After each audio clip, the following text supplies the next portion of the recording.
We have been led to believe that multiculturalism is mutually beneficial for all parties involved. This is a lie.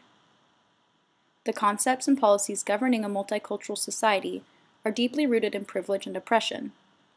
Today, I will examine how multiculturalism acts to simultaneously privilege the host country and oppress the immigrant parties, and how these power structures are masked by a misconstrued definition of multiculturalism and an indoctrination of its seemingly beneficial powers. Multiculturalism relates to communities containing multiple cultures. In a sense, it is a society at ease with the rich tapestry of human life and the desire amongst people to express their own identity in the many they see fit. The term carries both a description and a policy. The description refers to the simple fact of a cultural diversity, the demographic makeup of a certain region. The policies refer to the ideologies that are put in place to promote a particular framework of certain practices that work towards the institutionalization of diversity. Multiculturalism suggests a shared control of the political system and of the culture of the public domain. It paints a seemingly beautiful picture, doesn't it? In reality, this is not the case. The ideologies governing multiculturalism vary from country to country, so I will focus on a North American context.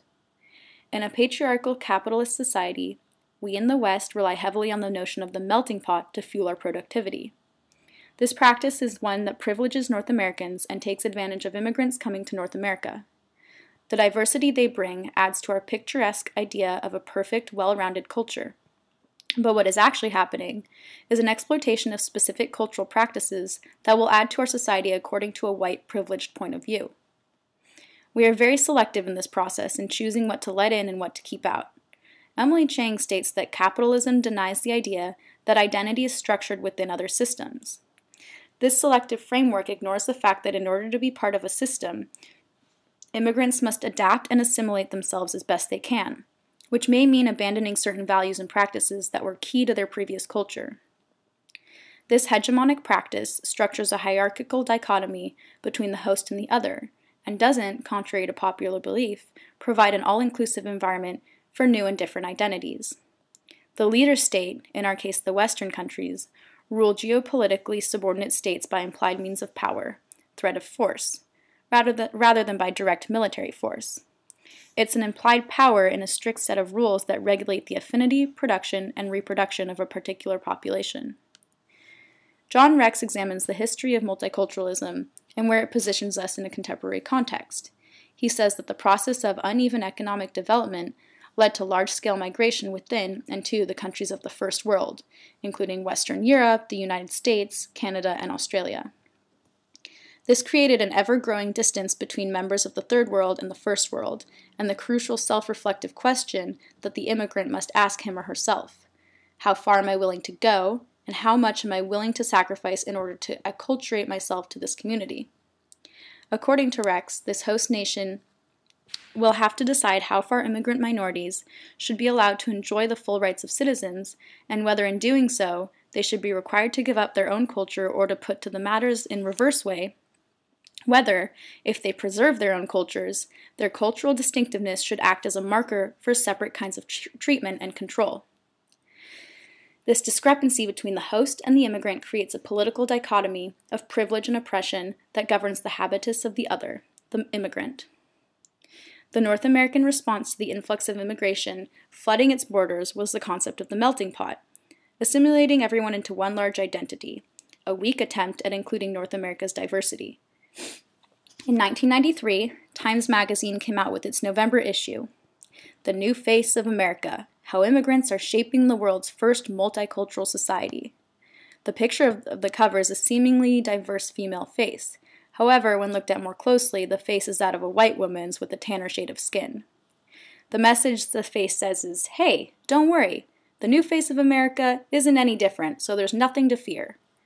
It was an attempt at including other identities, but ultimately it just whitened the face of the features. With other faces faded into the background, the cover of this edition screams melting pot in that it assures an American population that despite the increasing number of immigrants coming into the country, there will be an assimilation process that will normalize and reshape their identities into one of the already constituted America. It also says that hegemonic heteronormativity is celebrated here in America. Think of how terrifying this face must have been to the immigrant, Hispanic, Black, or Asian family coming to the promising land of the American dream. The politics governing a multicultural society had only worked because it held together diverse groups with a single set of institutions, ignoring the various cultural and social needs of the different groups.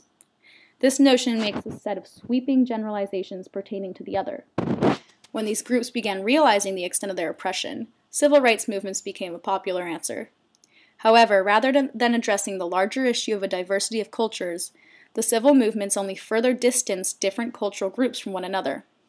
Specific individuals were fighting for specific rights pertaining to themselves. Rex suggests that supporting immigrant communities may in fact enhance rather than threaten democracy. He believes in the possibility of developing an ideal, egalitarian multiculturalism for nation states, which takes account both of the inevitability of the struggle for individual equality and of the value of cultural diversity. Chang says that instead of thinking of constructing a post-race, post-class population, we need to create a space that includes the marginalized identities and their specific cultural needs. The answer lies in the ability to expand the focus point to bigger contributors than just the nation state itself, and looking to the immigrant countries for solutions on how to fix multiculturalism.